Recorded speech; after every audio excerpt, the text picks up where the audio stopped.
Free will and destiny इन दोनों में कौन बड़ा है, ये फाइट तो कंटिन्यूअस चलती रहेगी। एक स्टोरी के माध्यम से मैं आपको बताता हूँ कि एक बार एक गुरुजी थे और उनका एक चेला था।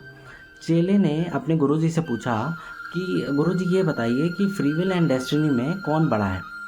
तो गुरुजी ने कहा, ये क्वेश्चन का आंसर मैं बाद में करूँगा, पहले तुम एक काम करो, अपनी एक टांग ऊपर करो और एक टांग से ही ज़मीन पर खड़े रहो।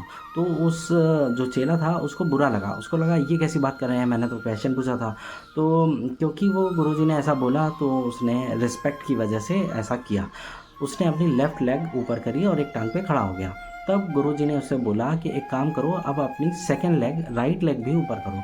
तो उस चेले ने कहा, गुरुजी ऐसा तो पॉसिबल नहीं है। तो उन्होंने कहा, यही मैं तुम्हें समझाना चाह रहा था कि जो फ्री विल है ना, फ्री विल तुमने यूज़ करी जब मैंने तुमसे बोला कि अपनी लेग ऊपर करो, तो तुम उस समय दो चॉइस थे तुम्हारे पास, या लेफ़्ट लेग या राइट लेग। तुम कोई भी एक ऊपर कर सकते थे। तुमने लेफ़्ट लेग ऊपर करी, अब राइट लेग तुम ऊपर नहीं कर पा रहे हो। क्यों? क्योंकि तुमने फ्री विल यूज़ कर ली है, अब वो डेस्टिनी है। तो इसी तरह हम भी क्या करते हैं कि फ्री विल एक एक उसका थ्रेशोल्ड होता है, वहाँ तक हम फ्री विल यूज़ कर सकते हैं, उसके बाद फिर हमारे हाथ में चीज़ें नहीं रह जाती हैं। ऐसे समझ सकते हो जैसे डॉक्टर ने ऑपरेशन कर दिया, सब कुछ कर दिया, लेकिन फिर भी वो कई बार कह देता है कि 24 आवर्स हम इनको देखेंगे, अगर ये होश में आते हैं तो ठीक, नहीं तो प्रॉब्लमेटिक सिचुएशन हो सकती है। भगवान के ऊपर क्यों? जब उसने ऑपरेशन कर दिया है, सब कुछ कर दिया है, तो फिर ये क्यों भगवान के ऊपर?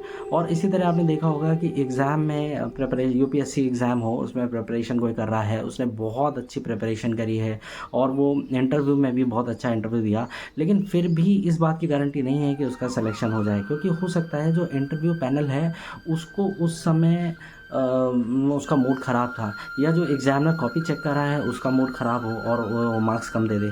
तो कुछ चीज़ें जो है ना फ्री विल से बाहर चली जाती हैं, तब वो डेस्टिनी आती है। इसके अलावा आप कहाँ आपका बर्थ होता है, आपके पेरेंट्स कैसे मिलेंगे, ये आपकी डेस्टिनी डिसाइड करती है। इसमें आपका रोल नहीं है आप कहाँ बर्थ ले रहे हो, आप कौन से रिलीजन में आ रहे हो, आपके जो पेरेंट्स होंगे, आपके आसपास का जो एटमॉस्फेयर होगा, अब कोई इंडिया में पैदा हो रहा है, कोई अफ्रीका में पैदा हो रहा है, तो ये सब डेस्टिनी का पार्ट है। और ये मैं डिटेल में और इन चीज़ों को रिवील करूँगा आपके सामने कि डेस्टिनी और फ्री विल में किस तरह से काम करता है।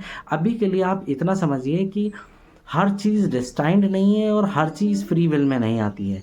ये एक बैलेंस है, आपको कुछ चीज़ें समझनी पड़ेंगी कि कुछ चीज़ें आपकी डेस्टाइन्ड हैं और कुछ चीज़ें आपको फ्री विल से बनाने को अपॉर्चुनिटी मिलती है।